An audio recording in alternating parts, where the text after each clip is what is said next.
Supreme court में जरूर इन सारे के सारे बिंदु पर बहस होगी और उम्मीद है, आशा है कि इसी शुक्रवार को, यानी कि अभी आने वाले 2-3 दिन के अंदर में सुप्रीम कोर्ट के अंदर में आईटीआई के बच्चों की आवाज बुलंद होगी। एक बार पुनः 40 लाख बच्चों की आवाज और उनकी आशा की किरण अब भारतीय सुप्रीम कोर्ट न्यायिक व्यवस्था के सबसे बड़े मंदिर में अब इस समय पहुंच गई है और हमें पूरी आशा उम्मीद है कि एक अंतिम द्वार है न्याय का और भगवान है बच्चों के लिए ये न्यायालय, तो हमें पूरी उम्मीद है कि पॉजिटिव रिस्पांस कुछ ना कुछ आने वाला है सर शुक्रवार को। बिल्कुल जैसा वक्त पर ही खिलते हैं फूल चमन के, बेवक्त की चाहत अक्सर कलिया को बिखेर देती है।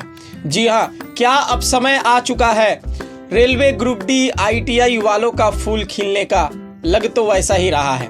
आप लोगों ने अभी अभी क्लिप सुना ऑल इंडिया टेक्निकल ऑर्गेनाइजेशन के जो महासचिव है गौरव जयराम और अभिषेक सर, ये लोग आज से नहीं लगभग 1.5 साल होते चला है जब से रेलवे ग्रुप डी 2024 साल का भर्ती का अनाउंसमेंट हुआ था।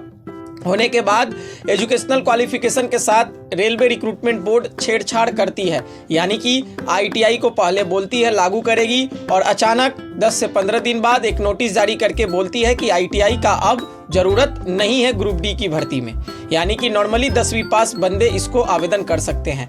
तो अब ये देखने के बाद जितने भी कैंडिडेट आईटीआई का कोर्सेस वगैरह किए थे, यानी कि लगभग आंकड़ा बताऊं 40 लाख छात्र, और रेलवे ग्रुप डी में 40 लाख छात्र जो है वो आईटीआई वाले फॉर्म को भरे हैं। तो ये दरअसल पूरा नाइंसाफी है और ये नाइंसाफी दिल्ली हाई कोर्ट में गया, कैट में गया, दोनों कोर्ट से खारिज हुआ और आईटीआई वालों की हार हुई। लेकिन आईटीआई वाले यहीं पे नहीं हार मानते हैं, ये लोग जो लास्ट ऑप्शन है, लास्ट दरवाजा जो है वो है सुप्रीम कोर्ट का खटखटाते हैं। और 2 मंथ पहले सुप्रीम कोर्ट में केस दर्ज होता है, लेकिन जो सुनवाई का तारीख है वो सामने नहीं आ रहा था। इसको देखते ही सारे लोग समझ रहे थे कि अब आईटीआई वालों का माजरा जो है वो खत्म हो चुका है और जीत जो है रेलवे रिक्रूटमेंट बोर्ड का हुआ है, आईटीआई वालों की हार हुई है। लेकिन अगर मैं बात करूं, टाइगर जिंदा है, हम लोगों ने एक मूवी देखा था, तो यहाँ पर सेम वो डायलॉग फिट बैठेगा कि आईटीआई वाले छात्र और केस भी अभी जिंदा है।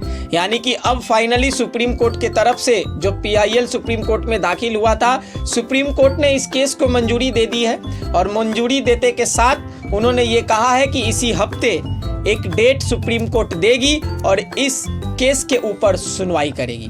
तो क्या लगता है साथियों, और ऑल इंडिया टेक्निकल ऑर्गेनाइजेशन के जो महासचिव है उन्होंने बताया फ्राइडे डेडलाइन जो उन्होंने बताया है, शुक्रवार के भीतर में ही सुप्रीम कोर्ट का फैसला आने वाला है। यानी कि आज बुधवार है, कल बृहस्पतिवार और उसके बाद फ्राइडे। यानी कि हम लोग जब 1.5 साल इंतजार किए हैं तो और एक दिन इंतजार करना है, यानी कि कल का दिन हो तो कल शाम तक हम लोगों का डेट क्लियर हो जाएगा कि फ्राइडे या फिर मंडे। तो फिलहाल ये बहुत बड़ा अपडेट था।